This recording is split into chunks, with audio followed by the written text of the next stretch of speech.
Welcome to the McFeely Mess Podcast at Inforum.com. In-depth conversations and opinion covering a variety of topics from the world of news, sports, and more. Here's Mike McFeely. Episode of McFeely Mess Podcast at Inforum.com. And we have a special guest this morning because we are, 9 days away, I think, from North Dakota State kicking off its 2024 season at Colorado against the Buffaloes and little-known head coach Deion Primetime Sanders. It's going to be a big deal. Bison fans are fired up. NDSU the other day in practice, they actually got out of their practice facility and went to the Fargo Dome. And on the big video board, and I was there, it was an open practice for the media. They had a running loop of Colorado Buffaloes like hype stuff, like Dwayne "The Rock" Johnson and Deion Sanders showing off his whatever wristwatch thing is, and Deion talking to Lil Wayne, and Lil Wayne leading the Buffs on the field. So that was playing as the Bison were going through their practice. I don't know what it was supposed to be for. I don't know what it signified other than, I guess, just reminding NDSU who they were playing. But our guest today is somebody who covers Colorado, and he was in the news recently because of his coverage of Colorado. And we'll get into that in a bit. But let me reintroduce Sean Keeler, a columnist from the Denver Post newspaper in Denver, Colorado. Sean, good morning. How are you? Good morning, Mike. How are you? Thank you for having me. Yes. So I want to get right into it because we have a small window. But Deion Sanders, about 10 days ago, made national headlines again because he shut down a couple of reporters at a press conference, including some poor guy from CBS in Denver who has nothing to do with CBS National, but Deion has a chip on his shoulder about CBS being critical. And you also tried to ask a question in the press conference and were shut down as well. I guess we can presume because you have been critical of Deion and called him a false prophet and other things like that. We've had you on the podcast before to talk about that. But I don't want to spend too much time on this because it's not about us in the media, Sean. It's about the people on the field. So just give us a quick recap of what the hell's going on and how that's been for you. And the irony, that's a whole nother podcast is Keeler and Deion. The short version is to go to that moment itself. I'm not stunned that it happened. I'm not particularly proud of my response in the moment. But as you know, anytime that you are in one of these exchanges, you run the risk, certainly in a columnist position, to give your opinion and to engage and inform and sometimes incite and to reflect your opinions. Your subjects will not be appreciative of your opinions. Correct. And so something like that is always a risk. I haven't had many confrontations on certainly not on that big a stage or with that big a subject, but all you are thinking in that moment is don't be the story, don't be the story, don't be the story, don't be the story, don't be the story. At least that's what my mama taught me. Don't escalate this any more than it's going to be, because what he wants is to fight you in his ring. You are there and you cannot win because he will have the last word either by having the microphone taken away from you or by shouting you down. Like, there's no way you win in that scenario one. I mean, am I wrong? Like, you're correct. You're absolutely right. Columnist 101, journalist 101. Once you are dragged into that, you are there to be humiliated.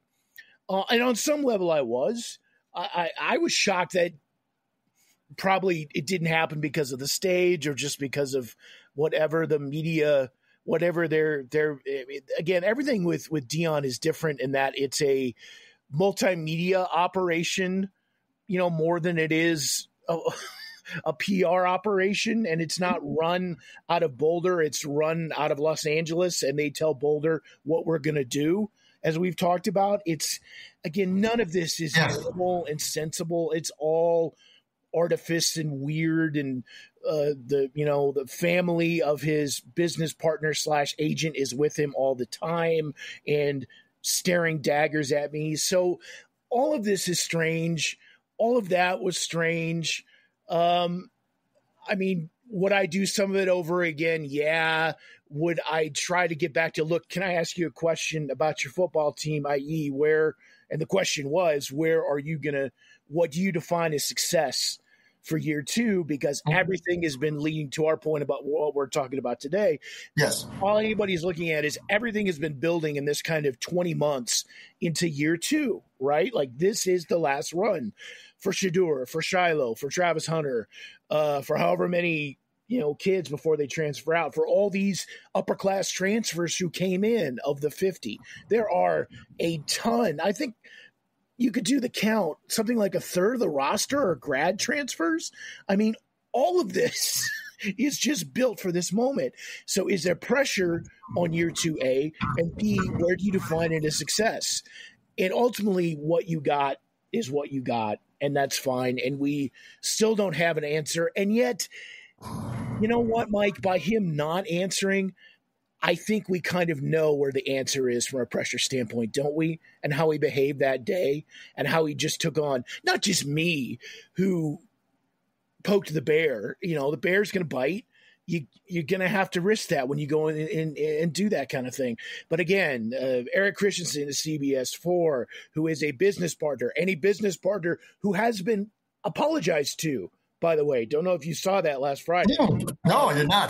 The general manager of the CBS affiliate, who has been hosting Deion's Coaches Show, and athletic director Rick George had a little conversation, we were told, after that went down. But Arnie Stapleton at the Associated Press, who you may have dealt with yes. the byline over the years. Arnie's a pro, been doing this a long time. We had a talk the other day. He did not get an apology of any kind, and nor did I. And nor have we had that one-on-one talk about why I do what I do. And I'd be very surprised if we ever have that talk. But maybe we will. Stay tuned. But I'm not interested in what Deion Sanders thinks of me. I have a job to do. So does he. And I wish him well in doing that job. And I don't appreciate it when he makes my job more difficult. And clearly, as you can see, he doesn't appreciate it when I make his. But that's the gig. But I'll say this, and I've been in the position that you've been in on much smaller stages. And in fact, last week, I also dabble in political columns. Oh, fun. And so that's a lot of fun, yeah. Yeah, no feedback there. And so last week, somebody from the North Dakota governor's office got a hold of me and my boss about something I wrote. And I've had people in positions of power much higher than Deion Sanders unhappy with me. So that's all part of the gig. I accept it. It is what it is. And we're always going to take heat. People in our position are always going to take heat because that's, again, we go into this knowing what we're doing. If you dish it out, you better be able to take it. Absolutely. It's all fair game. It's all fair game. But I'll say this is that if there was anybody on the fence about wanting Deion Sanders to succeed or not succeed or have a new blueprint for the future of college football, whatever they think of you, they think less now of Deion Sanders. I think a lot of people saw wow, what was that?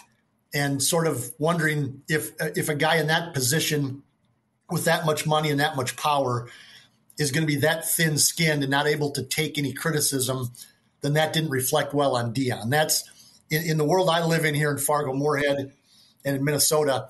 I'm hearing more of that than, goddamn media. It was more of, what the hell was that? Why is he reacting that way? Let me say this. The reaction has been very schizophrenic or bipolar or whatever you like. And that I think the nation, and I appreciate you saying that, took away from that. Like, we all are drive-by critics to some degree of what we see. Certainly, if you're not intimately there was a lot of, what was that? And nationally, obviously, they took a lot of heat. And deservedly, not because of what was with me. That wrestling match was going to happen at some point, but that it was just friendly fire everywhere, which seemed so irrational to me. And obviously I wrote about that, and that's got me in more trouble with CU, and that's a whole nother topic. But that's going to happen too. But they fed that. He doesn't have to do what he did.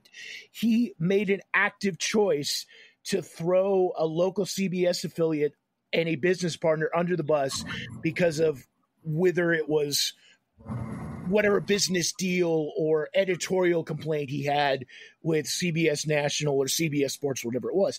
These are not sensible things. But let me tell you, here locally, it's been a little different. And I'm curious if you've run into this in your tete-a-tetes, where the market, I think still 65% pro-prime, or maybe that's just my hate mail. And nationally, it's kind of flipping the other way, if that makes sense. Yeah, and I think that's always been out there, Sean, because it's very different. I mean, this is an FCS observation from a guy who covers FCS football. But you know the drill. Is in the world of FCS, everybody hates North Dakota State, right? I mean, they're the kings, and everybody hates them. Yeah. Most of FCS, from what I can gather from talking to people and online for what that's worth, most of FCS is rooting for NDSU to beat Colorado. Absolutely, yep. I can see that. And so that tells you they'll put aside their utter hatred of North Dakota State and say, we dislike Deion in Colorado worse than we dislike North Dakota State. And so we hope the Bison I think it was a South Dakota State fan the other day that messaged me and said, he goes, I root against the Bison 99.9% of the time. He goes, I hope they curb stomp Colorado. I hope they just murder them. And I went, wow, okay, okay. And so I think that's out there. It's a weird dynamic with all this stuff. And with Deion, I think I think some of that is still by design, because he just doesn't. He wants to be talked about. And I think you and I have talked about, there is a certain political celebrity to whom he is often compared. And I'm not sure they would agree on anything politically. So, but they definitely enjoy their fame, and they put their value in their fame. And we know who I'm talking about. Mm-hmm. And it has nothing to do with policy. It just has to do with kind of clicks. And it actually clicks with a CK and clicks with a QU. With a QU, yes. Yep. And it is a little bit like covering that. It is a little bit then the absolute just rage, I think I'd have to say, over the last 10 days. And gosh, we are making this about me when I said we wouldn't. But it has just been, I've had some stuff that I've been doing this mostly on with a little off for about 28, 30 years, give or take. And I've never had the sort of venom and personal venom ever that I've received as I have in the last 8-9 days. I get recognized in public, which is weird. That didn't happen a lot before this, and not in pleasant ways. Okay. That's been different. A lot of things have been very, very different, but you can't, the bottom line of this, and we ran into this, and we're in a bit of an interesting situation with the university as a whole, as you could imagine. Regardless, there was access at a public event in Denver this past Friday, and my bosses gave me the option, to their credit, whether or not I wanted to be there, given a lot of the temperature on the table, let's put it that way. Mm-hmm. And I said, no, I'm going. We're not going to write much from it, but they had the open practice, and that's a subject we do need to get into. Yes. Mm-hmm. Yes. They gave me the option not to go, and I said, no, I'm going. And someday you'll read about why I had the option to not go. But I did, because you do your job. Goes back to whatever, hopefully, Deion is telling his players, but who knows. Let's DYJ. Let's do your job. I had a job to do. I did it. I'm taking some fire allegedly from my peers in the CU media community for showing up and doing my job. But if they want to do so, that's on them, not me. But that's going to be my North Star no matter what. And no matter what transpires, good, bad, or otherwise, and that is, you do your job. And that's something I know you understand. You've done well for decades, and that's why I'm talking to you about it now. And we'll keep doing that. So just I know you have some empathy too, if not empathy for what we deal with as I do for you, and respect for you as well. And it is different, my friend. It is very, very different. But we have football questions, and I'm. So let's move on, and so what do we know about the Colorado football team 2024 edition? You were at the open practice, and I think it was at a high school field somewhere. Yep. In Denver. And from what I was able to read and discern from other media people who were there, sounds like the offensive line maybe is still in question. Yep. And other than that, they didn't really do much else. But what do we know about Colorado 9 days out from their opener against North Dakota State? Almost as little as we knew 3 months ago. And they do that intentionally, yes. Partly because they want to save the scoops for the product. Oh, let me say this to backtrack about Deion and media, because it does apply to this. We are so boxed out. I'm always wary. The more when you bring your own media team with you, I that puts out red flags for me, if that makes sense. Yes. He has 3. So, you know, he has three media teams. He has what? He has one team. He has 3 channels. Okay. That do what they do. That shoot stuff, and one of those is a red flag for me. But when you have 3. Again, we see where things are at with its exchanges of local media and what have you to a point. But because of that, we are expected to follow all these things. When we say, hey, how did so-and-so look? Well, it's on the film. How did so-and-so look? Well, you should come to practice. Well, we did, and you didn't show anything. Or we're not allowed. Keep in mind, some of that crowd was there not just because it was in Greater Denver. And that was good outreach. It was done because they had a country concert up at campus that they couldn't use. Oh, okay. And that's why they moved. But it also was very good outreach to the community and to Denver Public Schools. I think that's great. I think CSU should do that stuff on a regular basis if they feel like it. But coaches are cloak and dagger, da-da-da. Because it was out in public, I don't think they showed much. And they don't tell us much, to your point of, and your question of, are they better? Are they different? What do they look like? I think they look different, and they've given the impression in the public that it's the same old song, that you've got fabulous skill folks, fabulous speed.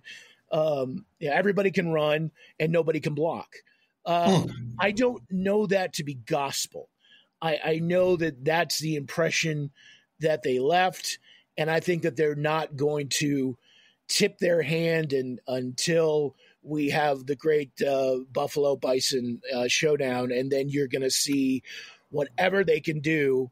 They're going to leave it for when it's showtime that way. So I'm not as hung up by however many sacks they gave up at a public scrimmage as a lot of folks are, because I think coaches, I do think, whatever my qualms with him as a coach and as a staff builder, I think as a football person, Deion Sanders knows full well not to put anything out there on tape. Right. Yep. As much as possible, as much as he can keep off strategy wise as possible. As much, again, given that they have 3 crews, if not more, because I don't not even think I'm counting Amazon, filming them all the time to do what they do. I don't know that we know. I would be surprised if we're not largely where we left it, because it's still Shedeur. It's still Pat Shurmur more or less doing what Shedeur tells him he wants, which was one of the problems. Right, yeah. As we found out that had been building. The Sanders family wants all and everything in the program, and those 2 kids who are ostensibly the leaders and dogs with an AWG on those sides of the ball make the calls really as to who stays and who goes and what they run and what they don't. I think it's going to be the drama and the intrigue is never going away in that front, because I think to some degree they know what they want to do. And this is everything with Deion has still been Jackson State, just on a bigger stage. So you try to go back and inform yourself based on what's happened before. And that is, they know what they want to do. And if it doesn't go right, everyone is going to want under the bus until it goes right, except the Sanders family themselves. Like everyone will be thrown, which is what happened last year. And you had an OC, the situation got uncomfortable, and was looking to get out a lot earlier than we thought, and did, and parlay that into a really nice job, and will probably do a really nice job in the case of Sean Lewis at his new job. The DC is gone. The pattern is the same. I would hope there's several ways in which Deion and I are different. When the camera comes on, immediately I'm thinking, it's not about me. It's not about me. It's not about me. Well, I'm not pretty. I'm not sexy. Fine. 1, 2, I try to cross-check what I don't know with someone who does. And I will call other coaches or other people and say, hey, did you see what I see? What did you see? We compare notes. You've probably done the same. It's called reporting 101. Right. So I asked a lot of coaches about the spring game, which is the previous last public appearance, and then Friday. And they just kind of shook their head and went, it's probably the same thing. It's new names, new numbers, same expletive word they used. And I went, okay, well, that's going to carry you only so far. And one of those we're back. I think we talked about this in the spring. Their only real card is to out-talent everybody and out-talent everybody. And then when that works really well, and you hope it doesn't if you're a Bison fan, but that's pretty much their strategy going into the opener, obviously. But then eventually in the Big 12, as it did in the Pac-12, you're going to run into people who are as big, fast, and as strong as you, and then and then what do you do? Now that doesn't apply to this game with you guys, and I think that they are largely going to be where they left them, which is a roundabout Keeler way of answering the question of what are they going to be like. New numbers, same song. To some degree, which goes back to what I've said, and I told you this last spring as well, and I believe it more now that I've seen NDSU in several practices. But it's really too bad from an NDSU fan and program standpoint that they're not closer to where they were, 3 or 4 years ago. NDSU is going to be just fine in FCS. They'll be in the top 5 of FCS if things go the right way. They'll be challenging for a national championship in FCS. They're probably still behind South Dakota State, the arch rival to the south here. But they're okay. But they just are missing some pieces that if the 2021 Bison were going down to Boulder next week, I'd say this is going to be a really interesting contest with a disciplined veteran, big offensive, talented, skilled offensive line, really skilled defensive line, all the pieces in place. I just don't see that with this Bison team. And so I think, and plus their best player is going to be out, Cole Wisniewski, the safety, All-American NFL guy. And so I just think it's going to be an uphill climb for North Dakota State. One of the things that's interesting to me and that I've asked often to the ether is when you bring in 50 transfers over 2 years or whatever that number is, how do you get the players to buy into whatever you're selling? Part of football, and especially part of the NDSU brand that I've seen for the last 30 years is they're playing for something other than NIL money or TV time or an NFL contract. They're playing for Bison pride, or they're playing for whatever. You know what I mean? And so when the shit hits the fan, they have that to lean on. I wonder what a team like Colorado, when the shit hits the fan, and I'm not saying it's going to next Thursday, but if it did, what do they lean on? Where do they turn? Except for their talent, their superior talent. They don't. These are mercenaries. This isn't last chance whatever you want to term it, but this is a team of free agents.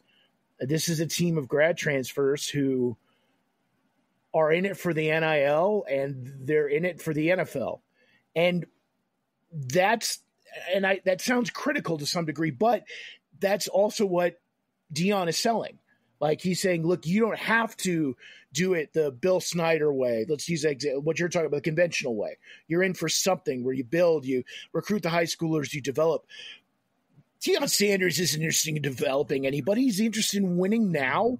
He's interested in winning yesterday. He's interested in winning the argument. He's interested in winning breakfast. This is a competitive person who this is about all the time. And I don't think there's a long-term vision there either. I think it's kind of all about the now, and it was about getting guys ready that would make this run for 2024 and make that as effective as possible, both for Deion's resume and for his kids' resume, to make a point. I think that's the point. And when shit hits the fan, what you do is you lose 7 in a row. What you do is you don't ever get that back because everybody looks at it. You show your true colors in a crisis. True of us, true of coaches, true of anybody. And when that happens, when the ship takes on water, everybody looks for lifeboats in this place. And I'm not saying it. I certainly, with all due respect, don't think it's going to happen in the opener. But then they have to go to Nebraska and go to Colorado State, 2 road games back to back. That's where their mettle is truly going to be tested on every front. And their history in year one is when stuff goes bad, half of that roster, because they aren't invested in anything but themselves, quits. Literally quits. And or people in the coaching staff quit on them. It doesn't have the risk of this quickie talent in, quickie talent out. You can just change this on a dime and I'll make this work. Is you don't have a foundational pride, for lack of a better word. Mm-hmm. You don't have a foundational system, because your system is, if you suck, I'm getting rid of you. And everybody knows that. And they're just playing for themselves, and they're playing out of fear, even more so than. And they say, well, what was different than the coaches that couldn't renew your scholarship for, as we know, decades and decades and decades and decades. In a way, we've also gone back to that here, but at a crazier extreme, where the coaches know they could be replaced mid-season. The players know they will be replaced mid-season. Everyone here, including media, frankly, imagine, operates on fear and intimidation. And that idea can light a fire under you to a point. But when it goes wrong, you're looking for the escape hatch on the Death Star. You're not looking to stick around because you love the Empire. You're like, I didn't sign up for this. I signed up to kill some rebels and to have a good time. I signed up to, oh God, Keeler disgraced Denver Post columnist compares Deion Sanders to Darth Vader. All the headlines come back. But regardless of the chemistry thing is kind of the same. I'm not saying that CU is evil or Deion is evil. I think Deion is selfish, but that's not news. That's 5 decades of a brand.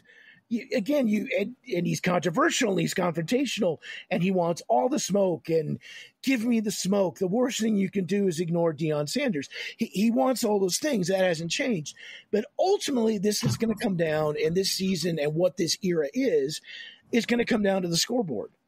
Not me, not CBS 4, not the AP. Not Stephen A. Smith. The arbiter is on the wins and losses. I think they have dudes. I think if there is problems, even if 1-0 is on the table, 1-2 isn't out of the question. I think 2-1 is more likely. I think 3-1 is very likely, out of deference to the Will Shepherds and the wideout transfer from Vandy and the Wester brothers and the Hood brothers and all these guys who could really play. There are dudes. But if it goes wrong, it's going to go really wrong, because not only are the players going to look around and go, what have I said? Because he won't save you. He will throw you under for failing him and failing his family. Am I wrong? I mean, what do we have on tape to this point? When it hasn't gone wrong a lot, but when it does, it's not my fault. it's yours. And that would be true in a lot of places. But what happens is that just gets amplified here so much, so that basically, here's the power you have in Fargo. North Dakota State could pretty much ruin the great experiment. Yes. Oh my God. Yes. You know, and that is not lost on. That is not lost in Fargo. That is not. The coaches. And the other thing is a lot. I'm sorry to ramble on this point, but the point you made about kind of Dan Lanning. They're all going to get they don't have Oregon's players, NDSU, but they're going to get the Oregon motivation film and say, we win championships. They win commercials. And yeah. How would you not say that? How would you not pick that up and do that? Other coaches don't like Deion Sanders. They do not. And they don't like what this means. They hate the system anyway. But the fact that you have this sort of and this is not news. If you want to take anything for awful announcing, take this, because it's not breaking. Other coaches really hate Sanders and what they do, because it makes their job more difficult, because he says he's trying to make it look easy when it's not. He's trying to take shortcuts when they don't or wish they could. He is trying to make it about him, and when every assistant who works for him knows they are on the firing lines if it all goes wrong.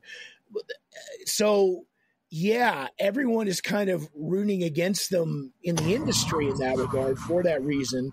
And so I'm very curious how many – well, I know for this, every other coach in the country is going to be rooting really, really hard for the Bison, as much as Minnesota and MVC fans and FCS fans are. A lot of FBS fans are, and 98% of the major college coaching world is, because if this succeeds – given everything else with the system that is screwed up, everything gets rewritten, and everyone is looking to hire then the next Deion Sanders to do what they do, and not a Dan Lanning, and not the focused NDSU. So it's